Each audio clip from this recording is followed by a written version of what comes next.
আসসালামু আলাইকুম। আজকে আমরা জানবো যে মাথা ঘুরে পড়ে যাওয়া। অনেক সময় দেখা যায় যে চলতে চলতে বা কাজ করতে করতে হঠাৎ মাথা ঘুরে। মনে হচ্ছে পৃথিবীটা যেন দুলতেছে। এই হুট করে মাথা ঘুরে যাওয়া কিন্তু একটা অবহেলার বিষয় না। আজকের ভিডিওতে আমরা জানবো এমন পরিস্থিতিতে দ্রুত কি করবেন বা এই মাথা ঘোরা কেন হয়। এটি সাধারণত ৩টি কারণের জন্য হয়। ১ নম্বর হচ্ছে ডিহাইড্রেশন বা হচ্ছে পানি শূন্যতা। ২ নম্বর হচ্ছে লো ব্লাড প্রেশার, হঠাৎ রক্তচাপ কমে যাওয়া।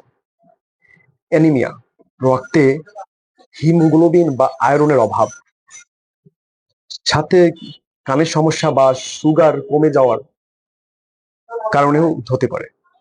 তাই আমাদের সেই সময় কি করা উচিত? এমনটা হলে সাথে সাথে আমাদের যে স্থানে মাথা ঘুরবে আমরা সেই স্থানে বসে পড়ব এবং যদি শুয়ে থাকার কোনো ব্যবস্থা থাকে তাহলে আমরা সেই স্থানে শুয়ে পড়ব এবং পা একটু উঁচু করে নিব, যাতে মস্তিষ্কে রক্ত চলাচল বেড়ে যায় বা ভালো হয়। আতঙ্ক হবেন না, লম্বা লম্বা শ্বাস নিন ধীরে ধীরে।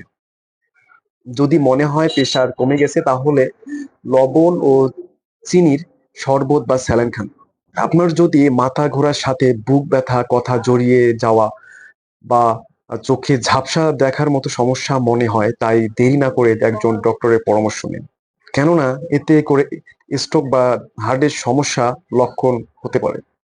তাই সুস্থ থাকার জন্য পর্যাপ্ত পানি পান করুন এবং একটানা খালি পেটে থাকবেন না। ভিডিওটি প্রয়োজনীয় হলে আপনার বন্ধুদের সঙ্গে শেয়ার করবেন এবং আমাকে ফলো দিয়ে পাশে থাকবেন।